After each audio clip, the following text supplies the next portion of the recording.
Hey everyone, it's Mac here. If you are listening to this, then you're about to watch our interview with David Jaffe, which is very fun and entertaining. But I just wanted to let you know, if you are a Patreon subscriber, stop. Don't listen to this, because if you go to your Patreon feed, there is a special, extra long episode of this interview. That's right. I wrote a bunch of questions because I was afraid David Jaffe wouldn't have a lot to say. I was wrong. David Jaffe is instead an incredibly charismatic individual with a lot to say about video games and their development and what he thinks about them and all that wonderful stuff. So, if you are a Patreon subscriber, once again, make sure to go to your feed and watch an extra long, it's a half hour more of material with David Jaffe. And if you aren't, and you find the episode to be interesting, maybe you pay the $5, you listen to the extra long David Jaffe interview, you watch some UFO 50 clips, have a good time, unsubscribe. I don't care. I'll take it. Anyhow, without any further ado, our episode interviewing David Jaffe. Thank you.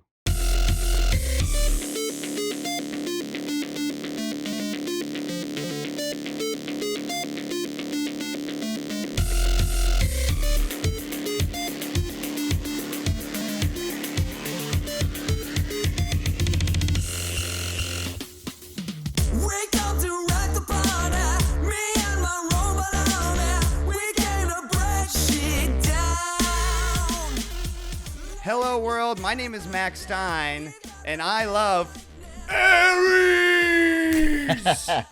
I'm the Megabuck. I really love video games. My name is Raph, and I also love video games. Hey friends, Vinny here. Happy Friday, and I love video games. And welcome to the Game Treasure Podcast, where we discuss treasure video games and blah, blah, blah. It doesn't matter. Let me skip this intro, because today we have a very, very important episode for you today. That's right. I love video games, too. Yeah. Don't I get to play? Buck's secret plan Damn right. to operate a video game business for over 10 years in order to secretly meet his gaming heroes has finally paid off, because we have an incredibly special guest for you, the listener, today. A real-life, genuine pillar of gaming history. Dare I say, cultural history in general. A trendsetter in his industry who spawned not one, but two legendary gaming media franchises. Mr. David Jaffe. Well, thank you. I appreciate you guys having me. I like what you do. Thank you for allowing me to come talk on your podcast, because nobody lets me say what I want to say. I feel like I'm limited to how I can express myself in this world, and I'm glad to have discovered you fine fellas. But thank you for Not having in me. this realm, sir. Not in this realm. I hear you. All right, well, yeah, I appreciate you being there. Me I'm being sh- here. I do podcasts too, so I'm here for you. Tell you. me. It's your podcast. Hey, everyone, the riddle is just starting to kick in. You picked a good time to join. Got him. He's the what was it, the secret fifth Ninja Turtle or whatever, or the sixth Ninja Turtle? They try to make it the guy, the kid in the TV show. Zach. Yeah. Jaffe is Zach for great, us. Great. Perfect. I'm the jump the shark kid is what happened. Great. Perfect. 111 episodes. It's culminated to this. I don't even know how this happened. Jaffe, how did you find Buck? How did this, Buck, you got a message from Jaffe? What happened here? Well, hang on. Before Buck says anything, and I'm not hurt by this, by the way, but I understand. First, his list was like Cliffy B, Ken Levine, and I was like number 12, but I was the only one that answered. So he's Okay, you know. so When you've you been see inside the- the Dropbox. When you You've see seen the stuff on documents. when you see the collection I've brought to my desk from stuff, you might realize that's not right. It's quite true. I It's actually, quite true. I don't know if I saw an ad. I know what it was. I was looking up subscription boxes because I was looking, because I do a number of shows on YouTube, one of which is a video game centric discussion, news, kind of crazy. It's a live stream, so it's a podcast, but it's a lot of chat interaction and stuff like that. And I've been looking to partner with someone who does retro stuff, whether that's retro gaming conventions or sells retro stuff, because obviously a lot of people who like the stuff that I got to work on are of that age now. And I found you guys, and I was like, oh shit, this is really, really cool. You know, I am a digital guy. I don't collect things, but the older I've gotten, the more I have appreciated the physical. even though my practical self is like, I don't have the responsibility. I have ADD. It's really bad. The idea of like, having a house full of these collections and stuff just really wouldn't work for me. But I'm so close to buying the Atari, the yellow Pac-Man Atari that they just released and stuff, So I the older I get, the more I love it. And so I was like, oh my God, these guys, this is such a cool service they do. I know you do a lot of things, but the box itself, I thought was really cool. So I reached out, and then it's like, oh, you guys have a podcast. Oh, this is great. Yeah, we started this about 10 years or so ago because I wanted something like this. I was like, I now I have kids and a mortgage and a full-time job, and I can't go searching for games anymore, and I can't go do all that stuff I used to do. And it's like, what if it just showed up? And that was when Loot Crate and all those things were huge, but they were all full of just plastic crap that goes in your closet forever, right? And so no one was doing it.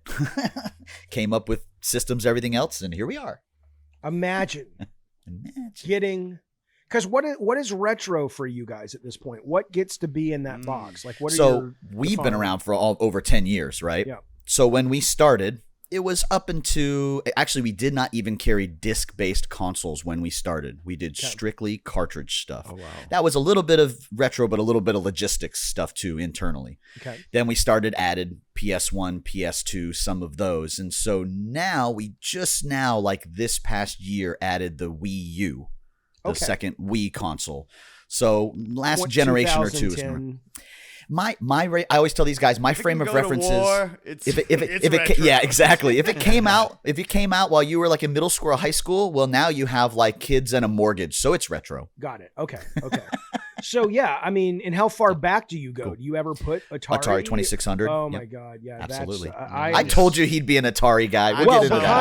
Let's fucking go. Come on, let's dive into it, Mr. Jaffe. I have a little bit of an interview sandwich for you here. Let's get into your early life and what gaming was like for you as a child, honestly. So, you, first of all, born in Alabama, is that correct? Yep. Went to USC, right? Yep. You fuck with sports at all? Roll Tide?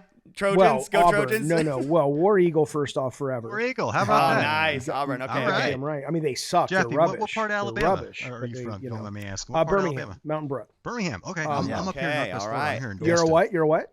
I'm up here in Destin. So yeah. Of course. Absolutely. Yeah.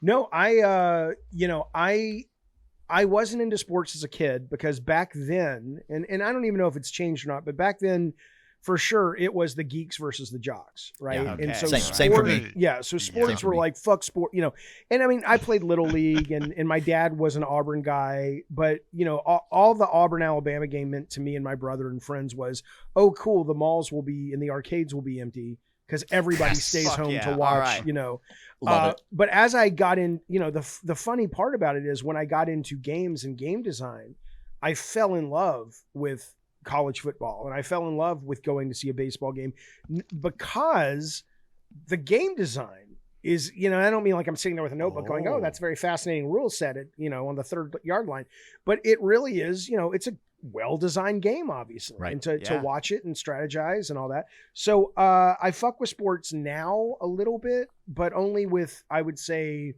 the Padres, Auburn, Tigers. And then I'll watch, I'm going to watch the Super Bowl. This weekend, the Chargers may be going, right? So, and that was our San Diego Chargers. Now they're the LA Chargers, or I think they're still called the Chargers, right? They're the LA Chargers, yeah. Yeah. So they're still in it. I don't think they're going to make it, but they could. It's 4 teams this weekend, right? And it gets decided Sunday night. We'll know who's going to the Super Bowl. Patriots on one end versus I can't even remember who. Yeah. Sounds about right to me. I knew it had to leak in there somewhere. I was like, he's from these big college places with the football. He's had to fuck with it a little bit. Oh, dude, I remember flying back home to California, and we were an Auburn family, and I would wear my Auburn sweatshirt, and I was flying out of Birmingham, and so the looks you would get on the plane. It might have well have said, you're a serial killer. I'm like, dude, it's just a fucking Auburn sweatshirt. But they're like, I hope this plane crashes. They're and diehard. They're like, I'm willing to die in this plane crash so we can lose one more Auburn fan. We like sports and we don't care who. Yeah, it's like Xbox Sony these days now. It's like Jesus, right. It never ends. It just You went to USC to get a film degree, right? That's right. Was it to be? Did you want to be a director? Yes. Or, Yep. okay. I made movies since I was a little kid. I saw Raiders of the Lost Ark, changed my life. Cool. And and I didn't get into the film school because my grades weren't good enough, which is so weird that you would think that would matter, but whatever. But I did go for an English degree, and but I've been making movies my whole life. And I sold TV shows when I was in college. And I thought I was going to get out of college and just be, we had sold like a TV show to New Line Cinema. We had sold one to Universal Studios, which was a basically living video game. It was called Manhunt. And it was American Gladiators kind of meets WWE. And it was shot every week on the back lot.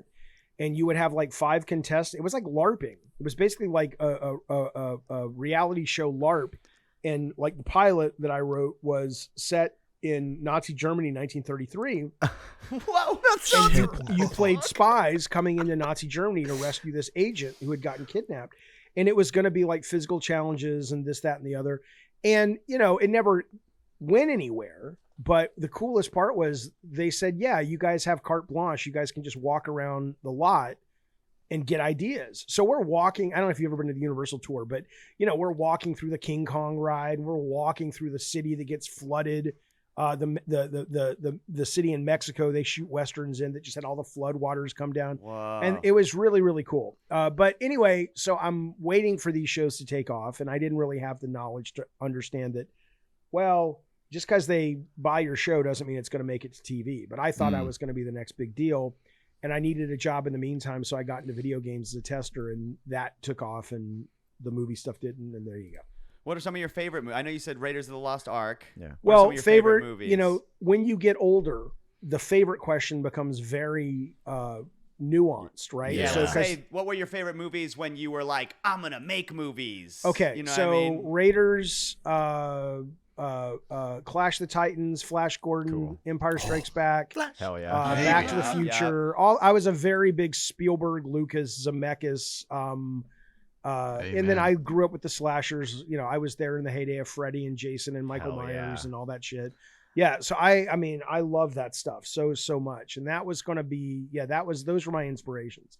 And I was obsessed with these guys. They were my heroes. I mean, I remember just like Spielberg snuck off the Universal lot tour and walked around when we went the first time, we snuck off and walked around all day. And it was the coolest thing. And I snuck on the set of Hook, although that wasn't at Universal, that was at Sony. And it was, it was awesome. I was so obsessed with Amblin Entertainment, which is Spielberg's company, that there was a pine cone sitting in a parking space for Robert Zemeckis, the director of Back to the Future, Forrest Gump. Mhm. And I took the pine cone home, and that was like it's like this was in Robert Zemeckis' parking space. I was a fucking It's my Zemeckis pine yeah, my precious. Don't touch my pine cone. Where's my I pine don't know cone, if Mom? it belongs to Robert Zemeckis, but it could. He might have seen it. He might have walked past Pine the cone to pine this very cone. day. I threw it in the trash. You did what? It was very unhealthy. It was very fucking unhealthy. How about music, Mr. Jaffe? What's some of your favorite music? And you can do the same thing. Like when you were a kid, what was some of your favorite music? That hasn't changed much. I have I like all music. I love Christmas music. I love Bing Crosby. I love Louis Armstrong. Nice. I have an appreciation for a lot of different types of music, but more often than not, when I'm doing creative work, I will put on, movie music, John Williams, Hans Zimmer, blah, blah, blah. But more often than not, I just like the top 40 shit from my kids' era, from my era. 1985 is my favorite music time period. Like was Power of Love with Huey Lewis and Kyrie hell yeah. Eleison from Mr. Mister. Oh, and, yes. Hell yeah. it's just 85 was just prime 80s pop top 40 music. I am not a guy that puts on Coltrane and smokes a joint and is like, man, listen to that riff, and I don't know anything about that. For some reason, you struck me as a guy that fucking like sparks up a joint and listens to some punk from the 70s or something. I don't know. Is I that love metal, pot. like metal. I yeah, love like you'd be like marijuana Iron now. Maiden, and you just being like, I love this shit. I have to tell you. So, I mean, I missed out a lot in high school because I was probably scared is part of it. And I also was like very focused, and I wanted to be a film director. And I was just like, I don't give a shit about any of this high school experience crap at all. I don't want to get wasted. I don't want to go to parties. I want to make fucking movies, right? Wow. And That's so cool. I was very myopic, which is good and bad, but mostly good in that case. But anyway, the point is, it was much later before I did pot, and album covers of like heavy metal album covers used to scare me. Like I saw, As they should. right? I saw the Bat Out of Hell album cover from Meatloaf. Oh, And now that's one of my favorite records. And the producer, who's dead now, Jim Steinman, was the guy I eventually was like, I would love to make a God of War Broadway musical, and I would want him to write all the music. Oh my God! yeah. Right. Sick. But it was Shit, yeah, yeah. but it was Podcast this powers rock activate. opera shit that I didn't know. I just looked at the cover, and I'm a kid in Alabama going, Nancy Reagan would not approve. I don't. That I is can't smoke not pot and I can't listen to. that.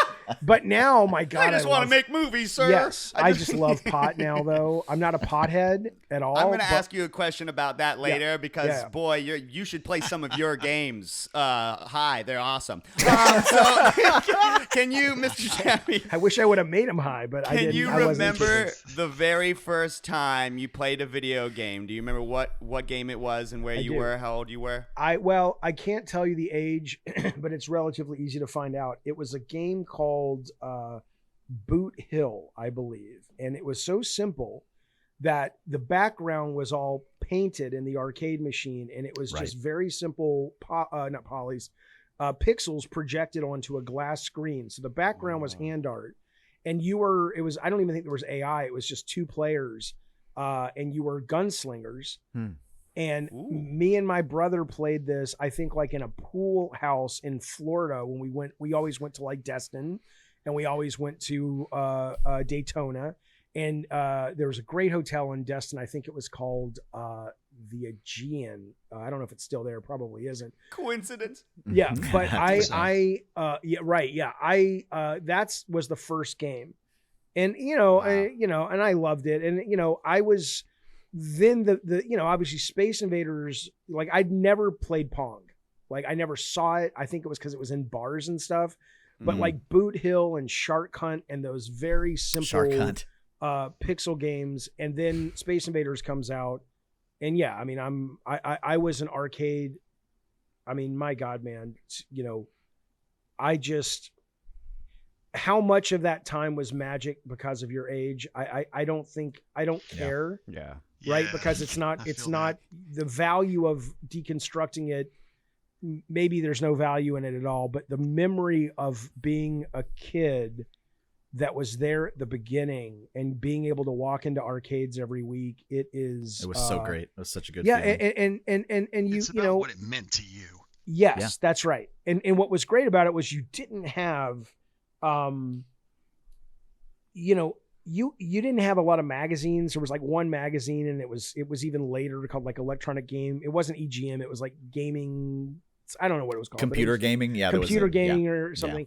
And I loved it. But before that time, you would walk into an arcade every week and there would be something new, and you would have Yeah. no idea.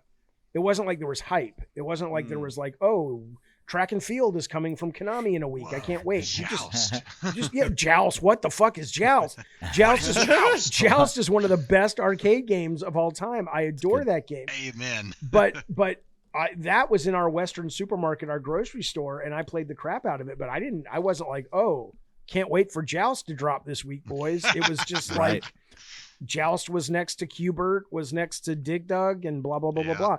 And sometimes you had and they were so weird. It was like there was a game called Bubbles from Williams, which was literally took place in a sink, and you Yep. were a bubble, and you were trying to. I mean, it was the weirdest. It was like, okay, I guess we're making that game this week. They were trying whatever. Yes. Put your quarter up. I'll beat your ass. were Shit trying all whatever. see what sticks, right? Love Yeah. that. I love that. I have a Twisted Metal question Yes. in general. David Jaffe, you fuck with cars? You like a I car was guy? curious about this too. Yeah. I had a Toyota Corolla 2003 that I literally sent to the junkyard about a year ago. That was my car. And Say before like it was that, terminally ill. yeah, Send well, it I to mean, the it junkyard. finally Put it gave down. out. I mean, it's a great car, but it's like a Yeah. gray car. It was missing one of the hubcaps. I had a Honda Odyssey, which I loved, that we drove when my kids were little and teenagers and stuff, which is a great family car. I am not like I don't like I love cool looking cars and I love stunts, but I don't really care about driving fast, and I don't know how to fix a car. I used to want to own the General Lee Same from the here. Dukes of Hazzard. That was sort of my car, but I wanted to repaint the flag and make an American flag on the top. 'Cause I ain't driving around with a fucking Confederate flag. If you could put any gun on any type of car, obviously with the pretense being that you're going to participate in the Twisted Metal tournament, Yes. what car gun combo are you taking? A real gun or a Asking the real real gun? questions. Probably. Mine, I was going to say, I thought that was a question. I was going to say, for example, mine's a VW Bug with a giant hammer on it. Something like this. Is that a gun? Yeah, it's not really Guns a gun. are You already broke the That's rules. what I'm Guns saying. too. Exactly. There's Yeah. no rules. You I can read do that whatever somewhere you that want. Okay. hammers are guns as well. Yeah. Right, somewhere. Yeah, it's a little. It's a loophole in the Yeah, Second yeah. Amendment. Yeah. Hammers and guns. You can carry as many um, hammers as you want. It's legal. But Nobody no, can stop you. I would probably put a 50 millimeter on it Ralph. because that'll fucking. How are you What are gonna you mounting that bad boy on? A muscle car, a minivan, An ice Toyota cream truck. Corolla. It's very reliable. It gets good. It's good. Fuck gas yeah. mileage. Here comes Laser, and it's just the Toyota Corolla with the 50 pounds. That's exactly right. His rider is mentally unstable. Car moves backwards when it fires the gun. Oh yeah, that's how you reverse it. There's no reverse on this thing. Just shoot the caliber. don't need it. All right, Dad. While we have you here, you seem like a person who doesn't mind talking about their legacy. You're not like Bob Dylan, who's like, I don't want to do the old stuff anymore. I just want to talk about my new stuff. You don't mind if I ask you. I tried the new stuff. Nobody bought it. Oh, dang. I have We were to busy with ask you- jobs and kids and mortgage. I mean, I think your audience may find that interesting too. But let's get that question first. What'd you have, Mac? Mr. Jaffe, your cut from the game full motion video movies that were supposed to be in the end of the Oh my Twisted God, Metal yes. are Yep. some of the most fabulous things. Yes. Those were my We- favorite just parts of to those streams. Yeah. Yes, Peek Yeah. behind the curtain. We used to do streams a couple times a week. Now we're down to just like the weekends, but we used to do them on Thursdays, and we would always end the stream by watching one of those. Oh, yeah. And just in awe. And Yeah.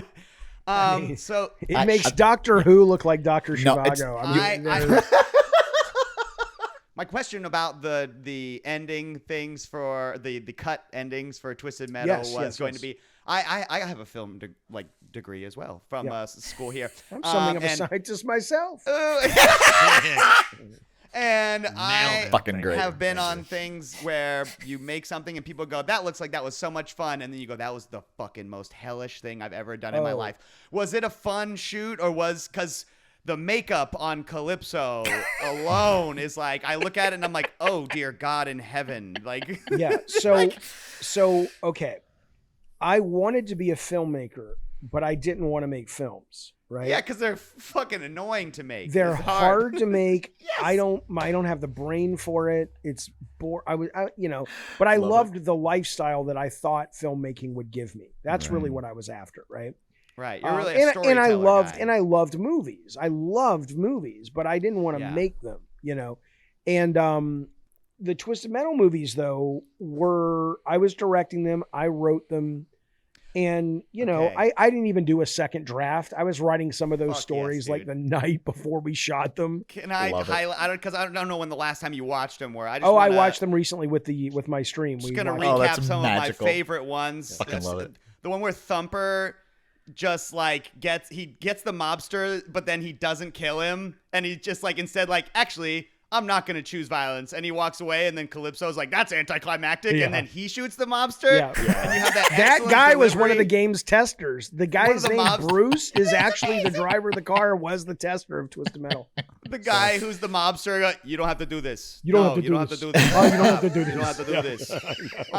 Spectre coming back to life and then immediately getting shot by Yeah. Calypso. Yeah. Incredible. Excellent work, David. That's Very what he. good That's what stuff. he didn't ask for. That he didn't. That's what he So asked for. good, dude. That's the Yeah. Calypso thing. They're all So monkey fucking paw, good. right? Yeah. David, Big Mike, characters. in Hammerhead ask for babes, and then they just like drive off in the sunset. And happily ever Calypso's all after. happy. Goodbye. He just goes goodbye. That was an Yeah. acceptable Yeah. wish. Yes. That was an Yeah. acceptable Yeah. Calypso Fucking wish. rocks. And then obviously Sweet Tooth getting the paper bag. That one Yes. is legit fucking amazing, dude. And Like, that's my ex-wife in the car as the hostage.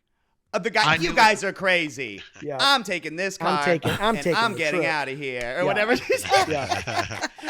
The guy who is Sweet Tooth, you must have. Did you feel like a genius that day, directing him, because he does an excellent job. It's my world, it's my day. And then he sticks out the car and goes, yes, pineapple. He looks like look, the night we shot, we had 3-day shoot, and the night we finished the first, I mean, the opening of that fucking first day of the shoot is where Calypso says, "Let the winner in," right?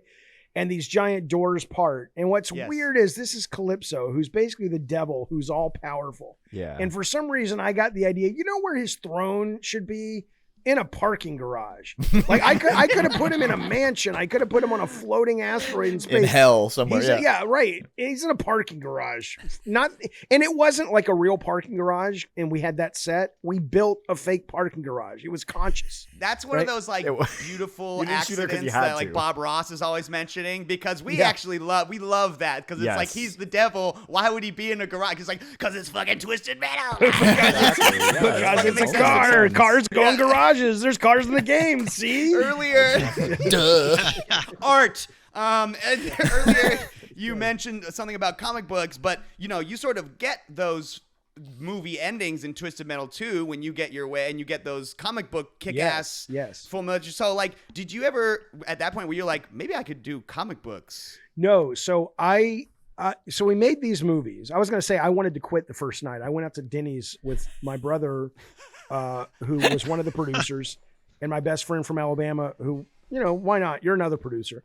And I'm, that's how dumb this whole thing was. It wasn't like I hired a great line producer, and I'm like, I have to quit. I can't go back. It was a miserable shoot. We spent probably 90% of day one just filming one shot of "Let the winner in," Yes. And they convinced me to go back and get it done.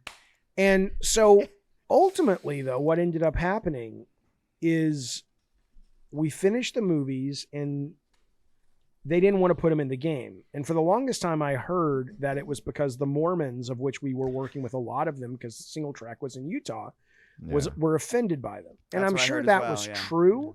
But it also turned out that the head of Sony ImageSoft, Kelly Flock, who has since died, I did an interview with him, and he said, "Oh no, I just thought they were terrible." He says maybe that's what your boss told you, because he didn't want you to be mad at me. He'd rather you be mad at the Utah guys. But I just thought they were just blame the Mormons. And so he said, and we had a focus group, and the focus groups loved them. And they fucking kick ass. And I'm like, you chose to put the movies in Warhawk? Our movies were at least entertaining.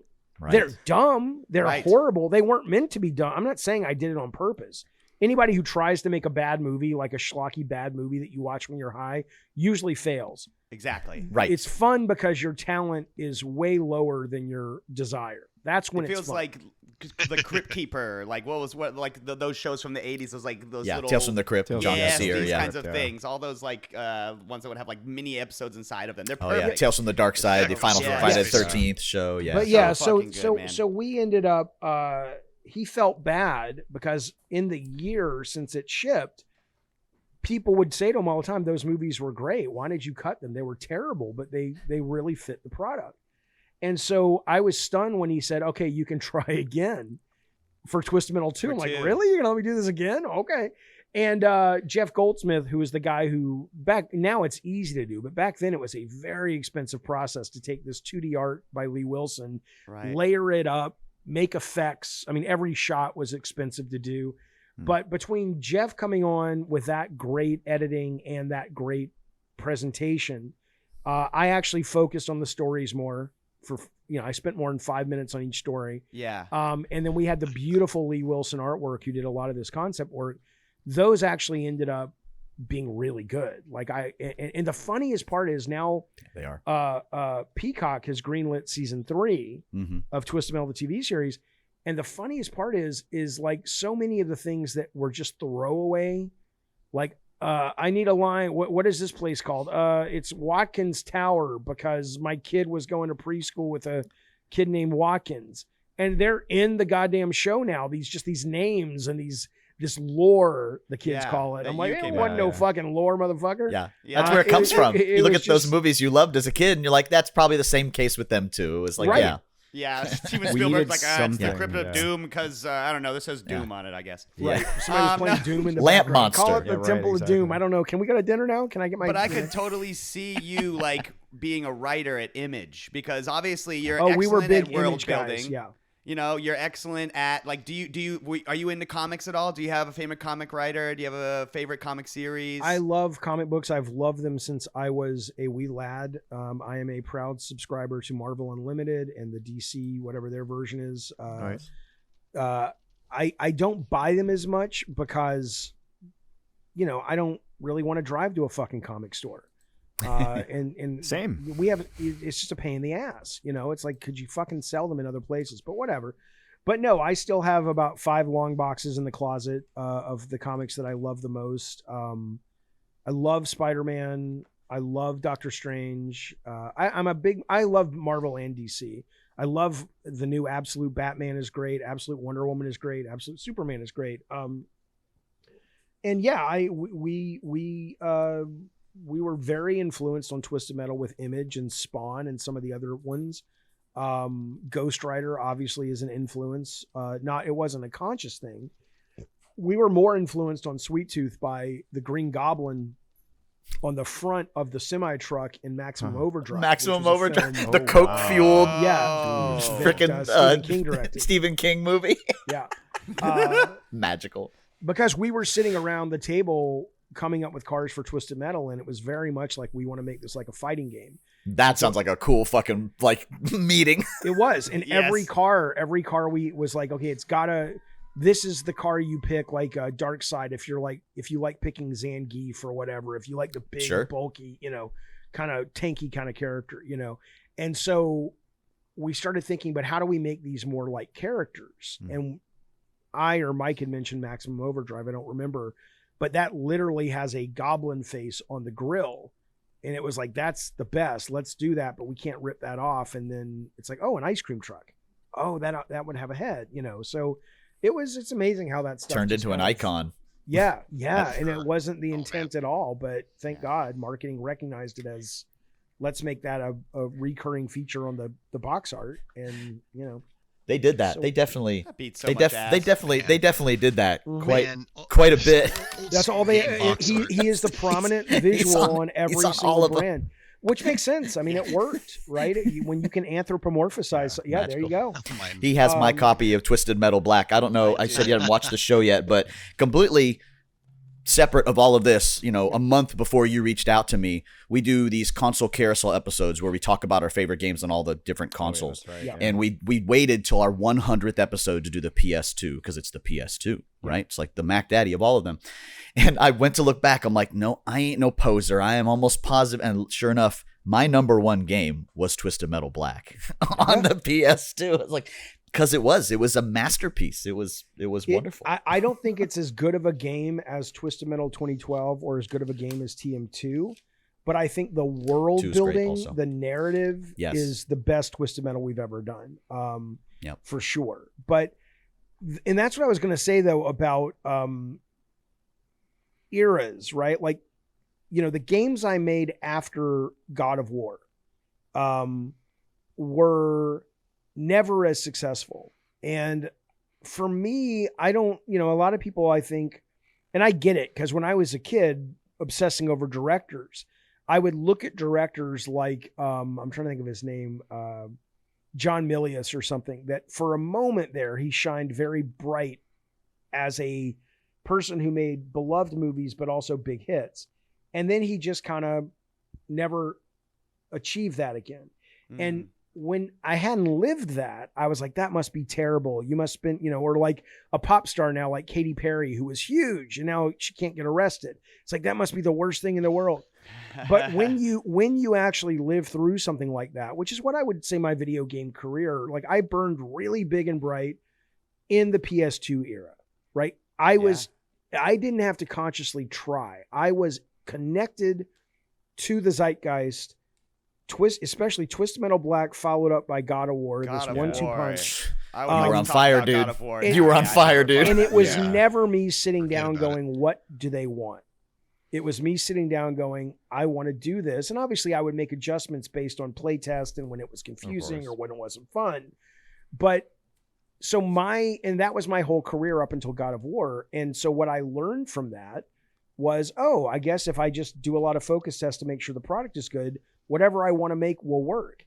And then the culture started to shift. And because I had never really thought about that, I started to get less and less and less successful with the games I put out after that. And there is a way to consciously have a career where you stay relevant. Mm-hmm. But I realized for me, I was just like, I don't want to chase that, because what was fun for me was making like I said, I never felt like working at Sony was a job. It was me making what I wanted to make. I happened to got paid. They treated me really well. They also got really wealthy as a corporation because of what we did. And so it was very, symbiotic. And after that, it would have been me going, okay, well, Drawn to Death didn't sell well, or this game didn't sell well. What do the kids want today? And I'm like, I don't want to fucking do that. Yeah, I don't yeah, wanna fucking right. do Right. that. I don't blame you on that one. Yeah, that's it's fair. exhausting. So Well, God of War, I want to talk about what you're doing now. So we'll just last piece of your lay. We'll talk about God of War because I'll have you know. talk about whatever you Mr. guys want, Jaffe, man. I don't care. That literally yesterday in the year of our Lord 2026, me and Raph smoked some weed and played God of War and Twisted Metal Black, and they both kick ass still, They man. still do. They still God do. of War It's plays so well. Now, I agree. I looked at Raph and I said, Isn't that I would wild? describe God of War as it kicks ass. Yeah, straight up. It's it like just kicks porn, ass, where yeah. it's just like I can't describe it, but you know it when you see it. Yeah. When you play God of War, you're like, this really kicks a lot of ass for a bunch of reasons. My one question basically for you is like, what about God of War are you more proud of? The way the game actually plays and feels, or the way that like the game is presented? So like it's graphically stunning. It sounds. I had two people who don't play video games in our house because we have roommates come into the living room and say, "Are you watching a movie?" Yeah. And I said, "No, I'm playing a video game." So are you more proud of the storyline and the music and all this, or just how amazing it feels as a The beat 'em up? experience of it, really. It's all the same to me. Like the reason, I mean, there's a number of influences on that game, but one of the key ones was going into, I guess it was an electronics boutique, and looking at the box for Banjo-Kazooie. And if you look at the Banjo-Kazooie box, and I'm sure one of you guys might even have it on you, but if you look at the Banjo-Kazooie box and you flip around the back, the text says something about going on an adventure or having an adventure. I forget the exact verbiage. And it struck me from that game to Devil May Cry to Eco, all of these games that I, as a fan, would get excited about looking at the box and going, I want to go on an adventure. I want to feel like I felt when I was 9 or 8, whatever, playing Atari's Adventure. When you're a kid, that game felt like, or looking at like Quest for the Rings on the Odyssey and going, oh my God, that's, and most of those games didn't really feel that way. Love Banjo-Kazooie, but it's mostly collecting a lot of shit. I love Devil May Cry, but it's primarily combat. I love Eco, but it's primarily puzzle. So God of War, and one of the reasons it was so hard to make at the time was I didn't want a lot of grinding and fat on the bone. I wanted new after new after new. I wanted it to feel like there were puzzles, and the platforming is shit in the game. Out of all the things, like balancing on those fucking balance beams, I want to put a bullet in my brain. Really? Talking about I that literally, last night. Yeah. I We were did it with talking about Raph, and I this, said, yeah. I like this because the fact that you can't control the camera makes it to where it's not a straight line. And so you go from going 100 miles an hour to having to, when I was playing, I had to go like this. And like lean in to really focus. And I was like, it's cool to break up the pacing. This guy's a genius. Like, this guy- individual elements. I'd say the thing I'm one of the most proud of is the pacing of that game. Yeah. Like I'm playing it again for my channel right now. I do a show over there called Jaffe Plays Jaffe, and we just played the Hydra level, and I'm doing director's commentary over it while we're playing. And it's really kind of fascinating because that for me, even though it's very antiquated because it's a 20-year-old game, the pacing, which was very conscious, I had it all mapped out on the whiteboard, still really, really works. But the main thing, though, was the sense of going on an adventure is really what I wanted that game to do. And I do think it provides that. And it was really hard. It's a big old check mark. Yeah. And that was, so that, I would say that's what I'm most proud of. From the moment it starts too, because like it just starts. Like that intro is so cool. It's like the menu goes right into Kratos standing on the cliff, and I was just so impressed. Which was a pain, and the programmers hated that. They're like, really? Wow. Can we do a cutscene? I'm like, no, man, because like the fire behind Kratos is like the curtain in an opera. And when you hit start, the fire goes down like the curtain goes up. Yes, dude. And the one thing I don't like about it, though, is it starts on a cutscene. If I were to do it again, I would want to start right on the boat. But I know why I did it, because, at the time, I don't think there were a lot of characters in games that killed themselves, let alone at the beginning of the game. Right. And so narratively, I liked opening it 3 days in the future or in the present where he's killing himself. And then it's like, what led to that? It reminds me of Sunset Boulevard. I know the movie, but I don't. Did it? It starts with him in the pool and he's floating dead or whatever, right? I was like, this is just like that. This is fucking. But then it's like, but it's a cutscene, So, but anyway, though, it was meant to open, and I still to this day, I hate these games that open with these long fucking cutscenes, and then you got to go into a tutorial, and I'm just like, and some of them will trick you, and then to think you're playing, but actually you're just like walking or behind someone as they talk to you, and you're like, I'm not actually and you just playing. that's the worst like when Death you're following Stranding. them. I really like Death Stranding, but I'm just like, come on, man. I mean, the cutscene, the cutscenes are brilliant. Storyteller. Fucking cutscenes. Right, yeah. But it's like, can I please play the game a little bit first before you try to invest me in this shit? But no, exposition. That's a perfect segue into Jaffe Now. Jaffe Now. So, Mr. David Jaffe, I have an OnlyFans with feet. Delightful. What do you look for in a video game? What are your favorite video game genres? Do you have a favorite video game? We usually ask guests that. Well, again, favorite is very, what are you talking about, right? Are you talking about nostalgia, or are you talking about... Let's say this. If you had to list a top 3 personal favorite video games, not ones that are important to the zeitgeist per se. It depends on what you're asking, right? So, for example, and I hate to give an answer like that. It's like, just fucking say Zelda, you asshole. I know. I don't mean to be difficult. It's just that, they serve different purposes, right? So the question of if you're on a desert island and you can only have one game, it would be a very hard decision between Hearthstone and Marvel Snap.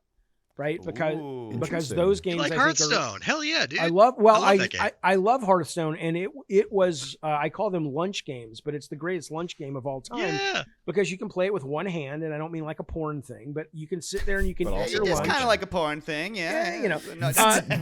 But so that but a game like that, right? So then if you're talking about like nostalgia plays, I mean, for me, like Gyrus and Time Pilot are probably my favorite, and Galaga. Cool.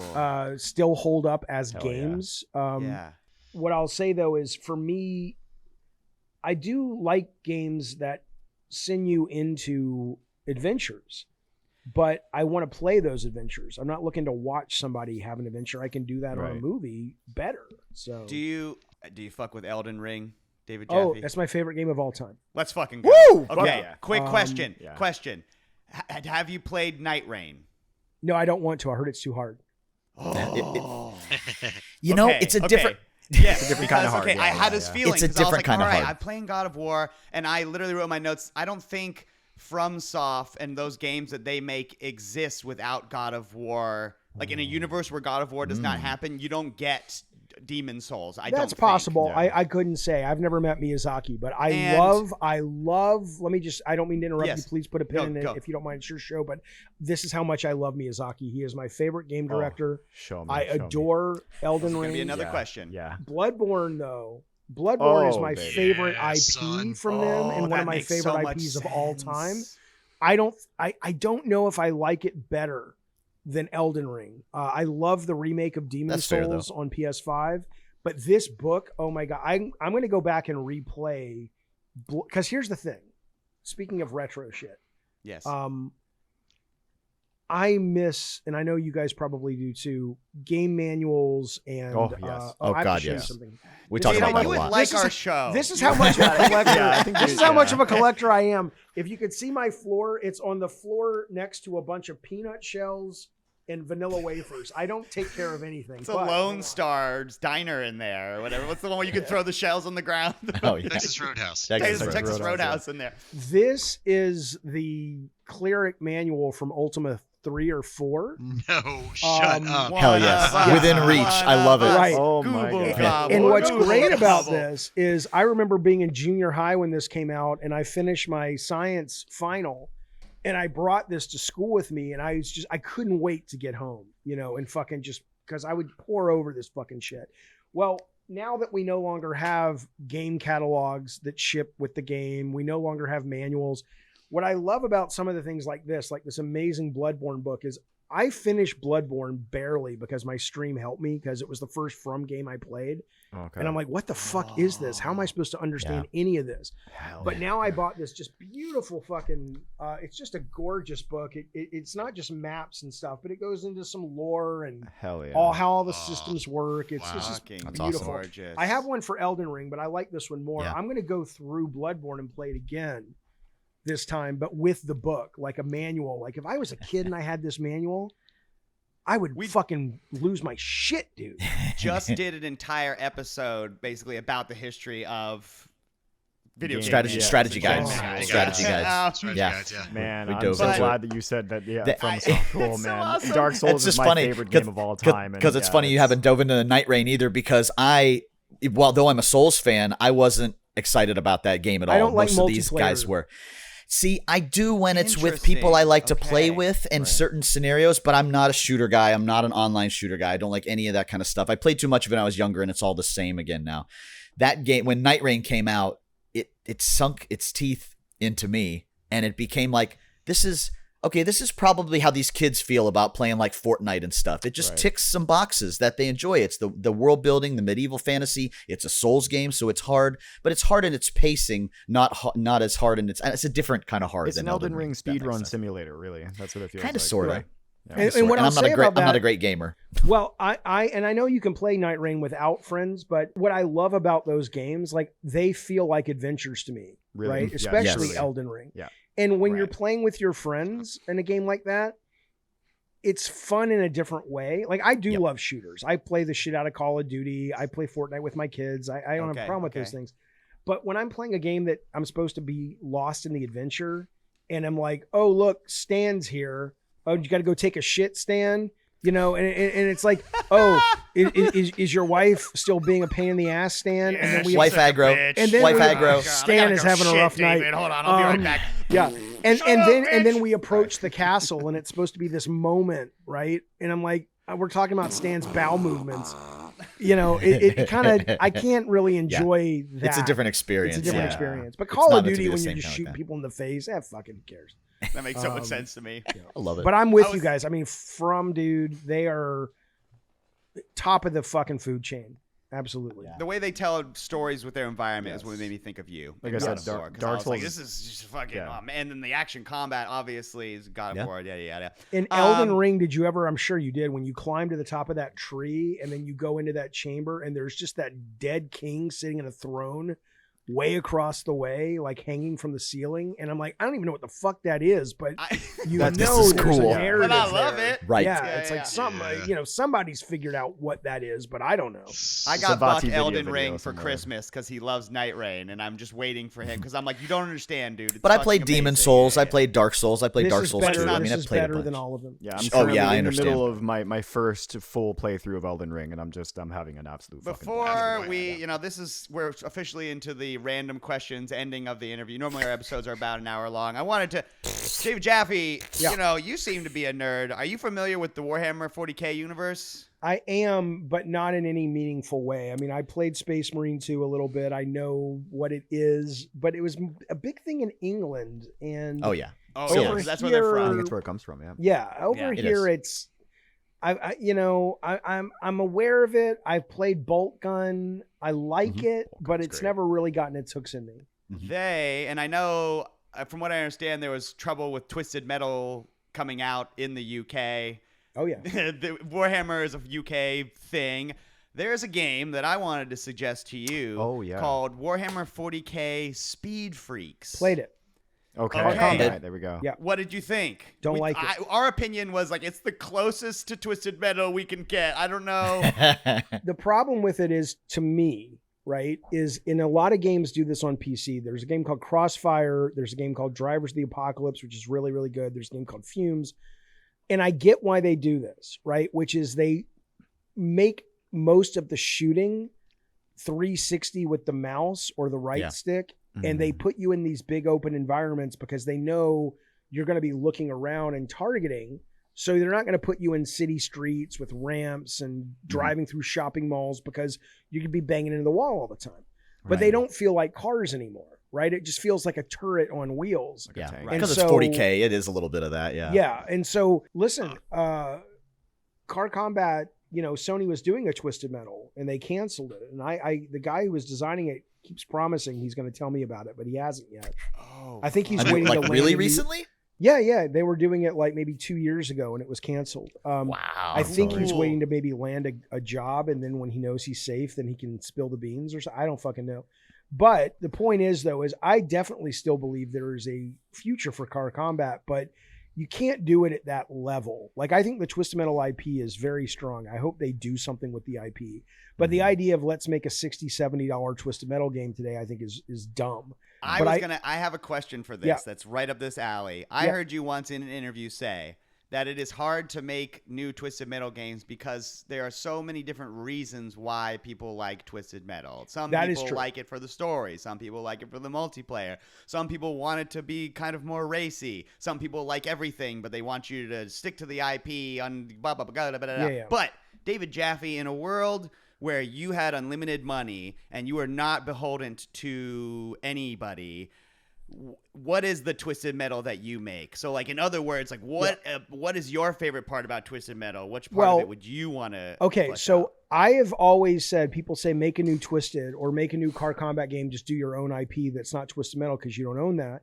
And I have always been like, the reason I have not been interested is because there's so much more fidelity of motion that gamers are used to in games now, like, strafing. And if you look at the new Call of Duty where you can run and slide, or you can dive, you can climb things, you can climb and shoot.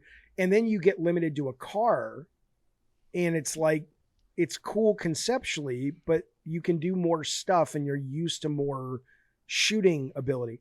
And so for the longest time, I was to say I'm not interested. And then I came upon an idea that I think would be amazing. And I'm not going to spoil it right now, but I actually, whether or not I go out and raised a little bit of money to make a Twisted Metal that wasn't Twisted Metal. Spiritual successor, as they say. Or Sony actually, were to call me and say, hey, you want to come build a prototype of what you think? It's hot right now with the show. I only know one person still at Sony that actually likes me. And then there's the PR lady. So Microsoft should call me. We'll make one. But I would, even then though, I do have an idea for it, but I would want to make it very inexpensive at first. Like, one of the great things about PC is you see games like Are We There Yet or Peak or Vampire Survivors, and they don't cost a lot to get out there in the world. And if it works, then start throwing money at it. Right. But the idea of like, let's budget, $200,000 for a new Twisted Metal. I'm like, why? Do you think, would you focus on making it a nice multiplayer experience, or do you want to dive into the story again? I would definitely want the world and the story to be rich, but I wouldn't mind having the cutscenes and the endings. But that game lives or dies by the multiplayer. It just always has. And so I would want both, but to make Twisted Metal as a single player game, then you do need to spend $300-400 million to compete with other narrative based games. Right. Or you just make like a real grindhouse, low budget, sweet tooth slasher game, which I think would be great. So like Naughty Bear or something, but it's Sweet Tooth. That'd be cool as hell. But you would do it, and there might be some Car Combat, but you don't sell it as a Car Combat game. It's like, here's this like, $19 PSN game, and it stars Sweet Tooth, and it's like 6 hours long, and it's violent as fuck. And that sounds like more of what they would make, right? Yeah. What they would do. Hey, I'd fucking play it. You were on that's true. multiplayer team-based things back when Twisted Metal 2012 came out. 4 years before Overwatch was started copying Team Fortress. I'm so fucking tired of people saying that Overwatch was the first hero shooter, bitch. Twisted Metal was. Yeah, really. I mean, to be fair, I think maybe, I don't remember when Midway's The Grid came out, but one of those got there. Dang, I remember playing that in the arcade. Right, one of those got there. They did, or we there, or you could even argue, what was the band, the Namco?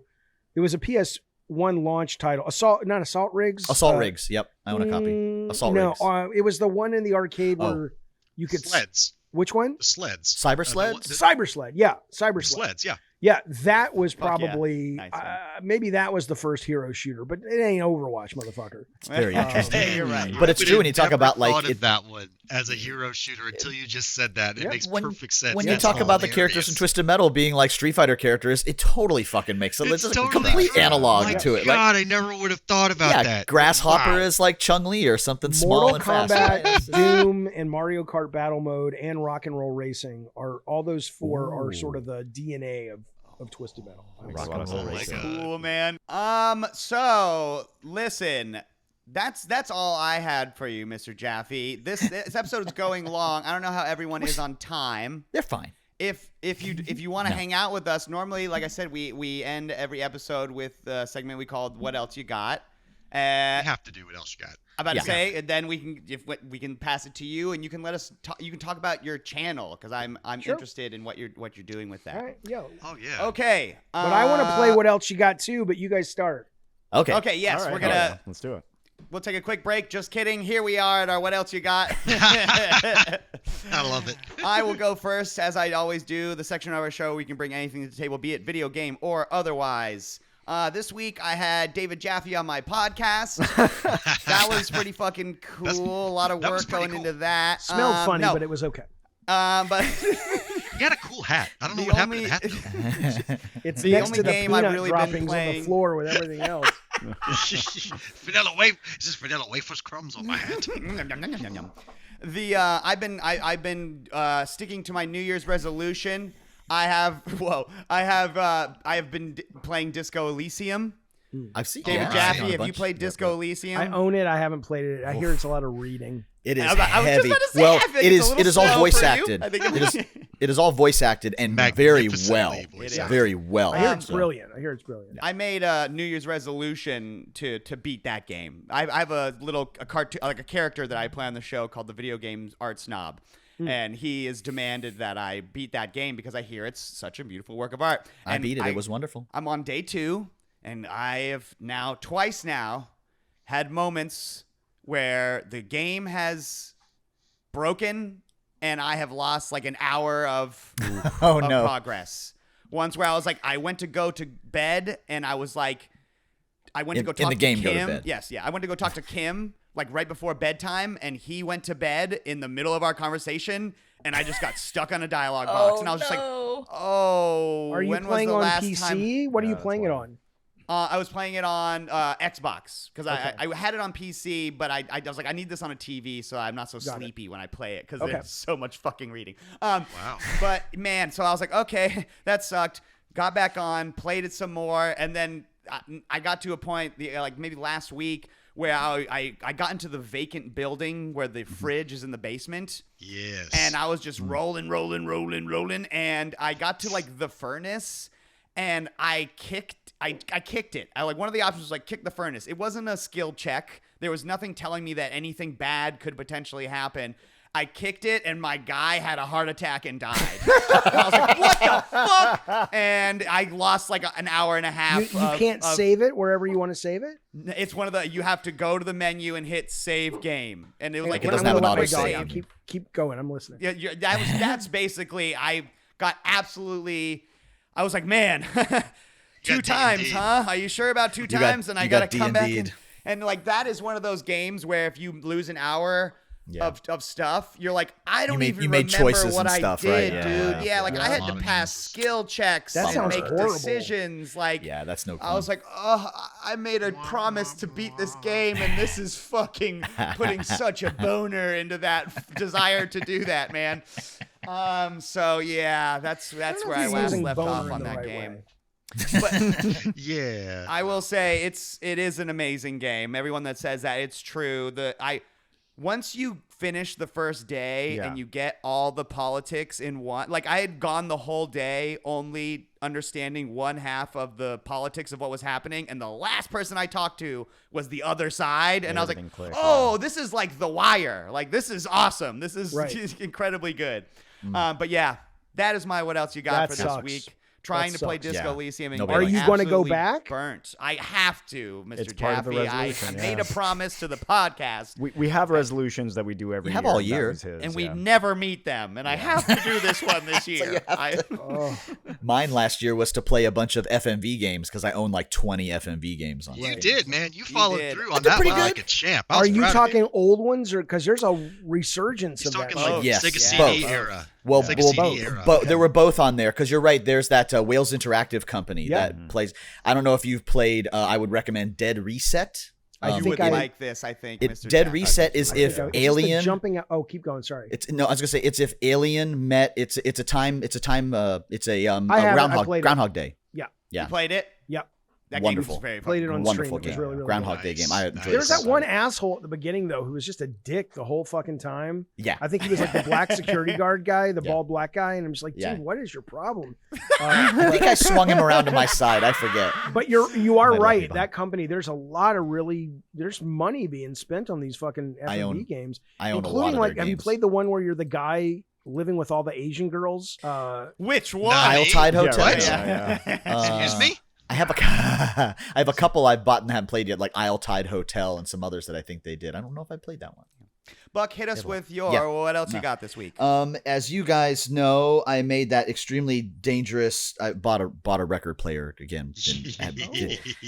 For the holidays, and mainly because video game vinyls, video game soundtrack vinyls, so amazing, and I got this one. What is that? Shit! Sea of Stars. Oh, beautiful, beautiful. What's that? Absolutely. What's it look like? This one. So the game is based around the two lunar. What are they called, Raph? Like the two fighters of the moon and the sun kind of thing. Lunar warriors, whatever they are. And they're Solstice warriors. And he is like best boy. The I know. cook, I know. He is Oh, oh, you played? Yeah. Oh, he knows what it is. But they've got the two cool ones, and then the fat guy for comedy relief. It's true. They have to have comedic relief, right? The discs are like the solstice warriors. One of the discs is like a burnt like orange, and the other one's like a moon blue to match the sun. So it's really cool. So I got that and I started listening to it. It's freaking amazing. Yeah, he's so Eric Brown. good. I love that. Did you go with the record player because you like physical, or you also are just an aficionado of sound and you like the warmth of? He just likes collecting. I do like collecting stuff. I'm definitely in that version of Tism that likes to collect shit for sure. But they're just so beautiful. I mean, the artwork on the jackets. Video games. Yeah, that's what it is. Right? Yes. But I wanted to show this off because this is also collector. It's true. It's so hilariously related but unrelated because this pre-order went up a couple of weeks ago. So again, before you reached out to me, this went up for pre-order, and that is the Twisted Metal Symphonic dual disc soundtrack went up for pre-order. I don't know if you've seen this, Jeff. The vinyls are cotton It is a collection of they're like cotton candy so pink. Cool looking. I can pull it up on my phone. Please. Yeah, send them a link. I'll say send them a link, but Grandpa. on the phone. Oh, I got it. I see. It's beautiful. It's a mixture of tracks from literally 1 to Black in 2012. Like it literally, they went, we'll get the really, really good ones, right? So cool. Wow. That comes out next month. What a find. Who is What a making find. that? Is that coming from Sony or? That's a really good question. I think it was, let me see. Businessman's got to talk business. I mean, I love that So kind of, good. I love that He's kind of here. stuff So too. crazy. But I'm trying to see who is the, I think I Am 8-Bit is doing it, who is who is very famous for doing some great stuff with that kind of stuff. Yeah, it literally it's twisted pink and green. It's got some tracks from Head On in there also. Sony, I mean, it's really coming from PlayStation Productions and stuff, I guess, but they have been doing such a neat job because Twisted Metal never got any real. I mean, most of Sony's stuff, they didn't really care about marketing the toys and all that stuff. We did a couple of things, and lately Twisted Metal, they're doing a lot. Like even just this stuff, like little. I think they're called melts that you can get these at Walmart and stuff. These little. Like there's a Mr. Grimm motorcycle. Oh, that's fun. Is he on a popsicle stick? What is? Yeah, and you basically can display it like it's a melting popsicle. Or oh, that's funny. And there's adorable. There's a Yeah. there's That's a sick. sweet tooth one somewhere on my desk somewhere. Oh, but yeah, he's a little it's sociopath. Yeah. Or Dollface, well, either one of them, Yeah. right? They have a doll I face wonder- one too. Yeah, look at Is this that- fucking album Car Combat cover. hot It's again? beautiful Isn't that cool? art. Yeah. Man. Yeah. It's so good. And the colors, the color choices on the vinyl too is chef's kiss. Raph. Rooftop battle. Sorry, I don't mean to. No, I you're love that. good. No, You're good. absolutely. Discovering this with you guys. This is beautiful. Anyway, sorry. You'd like our show. Raph, what else have you got for us this week, sir? I've got a game. So this came out actually just over 2 weeks ago on January 7th. It's a game called Vital Shell, and I think it's a one-man developer. I'm not quite Dude, sure Buck, exactly. yeah, you got to check this game out. Marvin Wizard, yeah, it looks really sick. So I mean, if you like Vampire Survivors, you'll love this game. If you like games like twin stick shooter type games, you'll like this one. It's Bullet like hell if games. Vampire Survivors came out for the Sega Saturn. Exactly, yeah. That is. yeah. It looks or like even a- Virtual On. or Yeah. like a PS1 game. Oh, I see it, Somebody yeah. online called it a mix between Vampire Survivors and Future Cop LAPD. But yeah, Whoa. so you're just in a very you know what this does that's unique to it to this genre that's a little different from Vampire Survivors. Vampire Survivors has these big sprawling levels. This is just a tiny square, and you're fighting in waves. You're fighting off different waves of enemies in just a little tiny little 20 by 20 square, and you just have to fight successive waves after successive wave. And on the 20th wave, you fight a boss. But yeah, it does a couple of different things that are a little different. So with Vampire Survivors, obviously you auto attack with this game as well, but you can actually direct and aim your attacks around. There's also special moves that you actually have some agency over. So you can fire those off every once in a while. And yeah, man, it's I'm hopelessly addicted to it right The now. music's cool. got like some crazy Sweet. breakbeat afro. Like Yes, it's got like this like jungle D&D fucking mix. cool as Like, fuck. yeah. Oh my God, dude. It's amazing. There's a demo of it. Are you playing it on Steam or is it on console? I'm playing as it on well? Steam. Yeah. Yeah. It's like $5, but yeah, there's a Yeah. demo. You can easily play that. I saw somebody said that online they had played it for about 8 hours just in the demo alone. Wow. So Worth the yeah, $5. looks like Zero Divide. I said to Raph. Oh, Yeah, the that's fighting the game game. for Yeah, PS1. dude. I have that on long Fuck box yeah, dude. still. yeah. No, this game is addictive Vital as fuck. Cool. Shell. Looks very PS4. I just game. grabbed it. Sweet. Game. I just grabbed it. Venny, what else have you got for us this week, sir?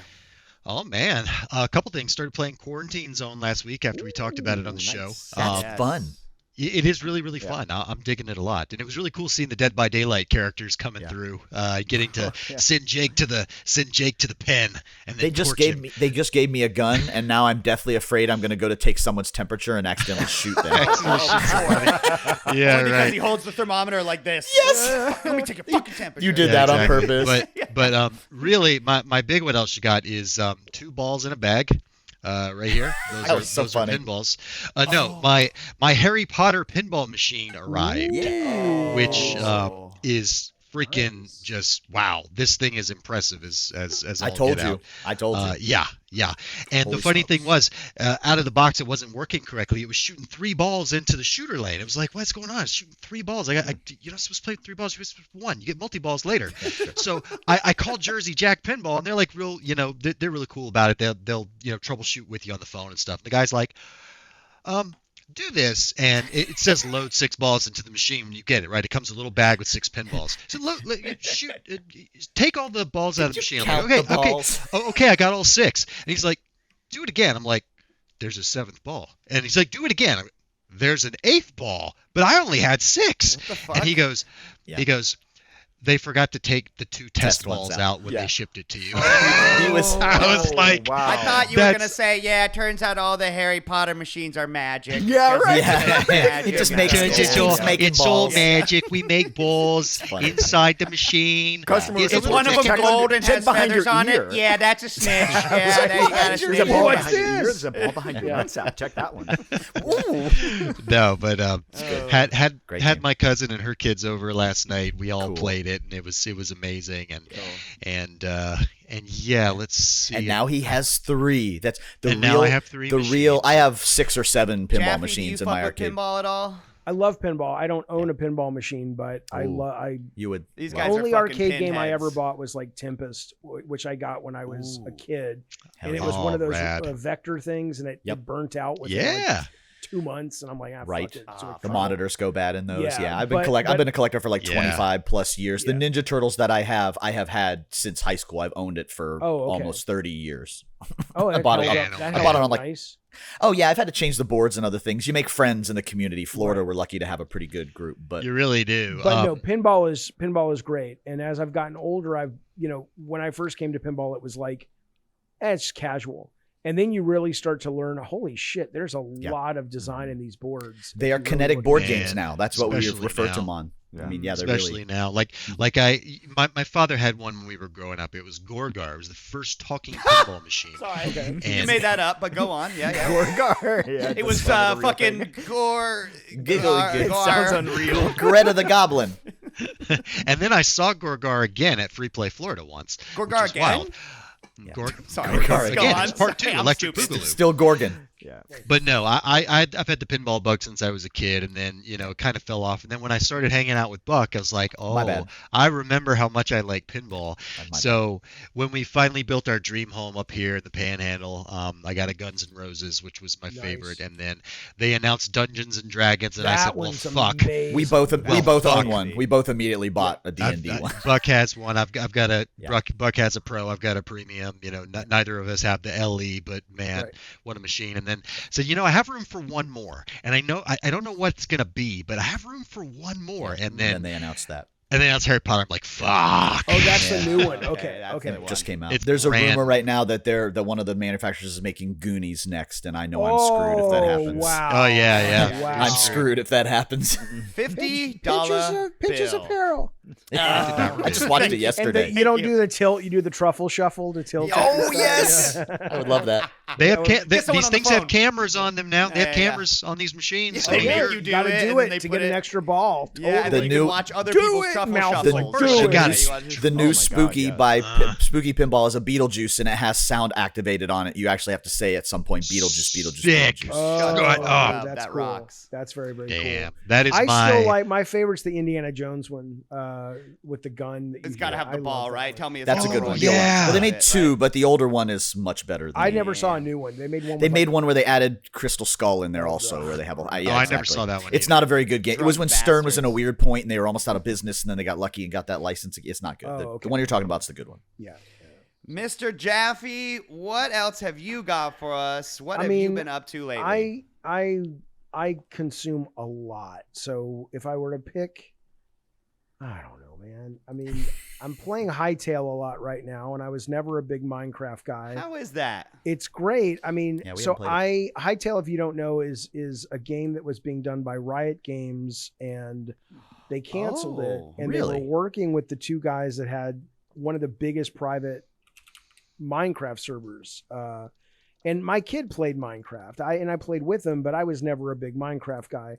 But I picked this up. It's in early access right now, and I'm addicted I've to seen it. this. And I love it. Oh. And people say, well, how is it different than Minecraft? And I can't really speak to that because I don't have, at this point, Minecraft has evolved into so many other things that I don't know what this is compared to modern day Minecraft. Right. But people who are really into both say, no, this game deals with it solves a lot of the quality of life issues. It's really big on modding. They're really in it for the long haul. So I'm playing the crap out of that. And I'm really enjoying that, but I play so much. I'm always playing like 4 or 5 games at a time. Same. And I'm reading a book right now for the first time. I started reading Harlan Ellison short stories. I like Nice. to read a lot, and he did. It's famous for I have no mouth, but I'm a scream. Yeah. And I finally Okay, read yeah. that, and they made a video game about that. And they just remastered that video game a couple of months back. And he's dead now, but my God, every one after another, every one of those stories, it's like weird fantasy sci-fi Mhm. short stories. And so I'm loving that. It's a book I think it's just called Greatest Hits, but that and Hightail would be my 2 things. Nice. Is Rad. Hightail out yet, or is it still like in its It's in early access. You have to buy it from them. It's not on Steam or Epic. You just go to hightail.com. Are you playing just the creative mode now, or are you playing have you gotten the adventure? Is that out So yet? they have 3 modes right now. They have adventure mode, which is not out yet, but that's going to be more of a proper RPG, leveling up narrative, but they have elements of that in the other modes. There's creative mode, which is exactly what it sounds like. They open up everything for you to fuck around with, which apparently is, you know, if you look at some of the things people have built, just beautiful houses, very cool shit. I'm playing the middle mode called Explorer, and I think one of the reasons I think I like it compared to Minecraft, at least my recollection of Minecraft, is while it's not a straight up narrative adventure, there is enough, there's like 80% procedural, but then the 20%, there's actually payoff to exploring that's handcrafted stuff. So you might find a city that's been handcrafted, or you might go into the dungeons and you're like, oh, there's an underground temple, you know, and it actually motivates me. Whereas Minecraft, if I wasn't playing it with my kid, after about a day or two, I'm like, okay, I get it. I don't really want to build anything, so I'm going to move on to something else. This seems to, the Explore mode, which is available day one on early access, which is $20, seems to hit that sweet spot where there's enough payoff to just exploring and being in the world. Even if you don't want to craft stuff, it's really fun. Sounds like it's right up my alley. Yeah. What platform That's on is this Steam? on? Are you playing that? It's not on Steam. No, you have to get it directly from them. Direct. I'm sorry. Yeah. Okay, Their own I see website. now. I Okay. think it's Hytale, HYTALE.com, but it's easy to find. Yeah, it is. It's the hotness right now. Yeah, So it's easy to Hytale.com, yeah. Just Google it. Yeah. Isn't that a weird thing that we live in where like it's not on Steam? Yeah. Oh, I know. Yeah. Well, I mean, All we're the right. same way. That does it for episode 111 of the Game Treasure Podcast. Whoa. Thank you so much for listening to this very special interview with living legend David Jaffe. Holy shit. Make Holy sure to shit. like and subscribe, share this incredible moment with your friends. All the stuff I normally say. Reach out to us, GameTreasurePodcast@gmail.com. Go to our linktree /the GTP. You can get our merch. We got the King of Video Games mug. David Jaffe, this is a character. And by a character, I mean this is the King of Video Games. You know the guy who's in charge of I'm more brand of interested video in games. the judgy, arty, farty guy who's judging He's you for funny not too. finishing it. Yeah. Really loud, obnoxious, like so Paris, French. France city music So comes on French. Just suddenly Yes, begin yeah. playing, and then he just out of nowhere, and we all go, oh. And we'll all groan, you know, because he's a He's an asshole. So tight one. Linktree /the GTP to get all that bullshit. You can find our Patreon there. $5 a month. You can support us. We've got our UFO 50 deep dive series on there. David Jaffe, you ever heard of UFO 50? Of course, I played it. That I game have it. fucking Those rocks. were We have a wonderful. series where we spent like 10 hours going through every single video game in That's UFO a 50 whole one at other a time. discussion when you think about Yeah. how brilliant that game is, and you also think about how stupid it is as a product. Yes. And because I don't think it did well. I don't think people, you know, it was kind of, you know, people Financially, know of it. no. But No. you should, you know, they really should take those games now and sell them for like individually. And I understand that Yes. takes away from the vision. It's like, okay, I get it. Okay. And the vision's great. The vision's awesome. But there's probably 30 games, or maybe not 30, but like 15 games on there that could actually do something. And maybe the games. guys who made the games have a deal where it's like, let UFO 50 be out as a product for 2 years, and then we can extract. Because, I mean, it's a real shame there's a lot of those games that are not getting played because they're buried in this meta, which is very clever. Too much. Yeah.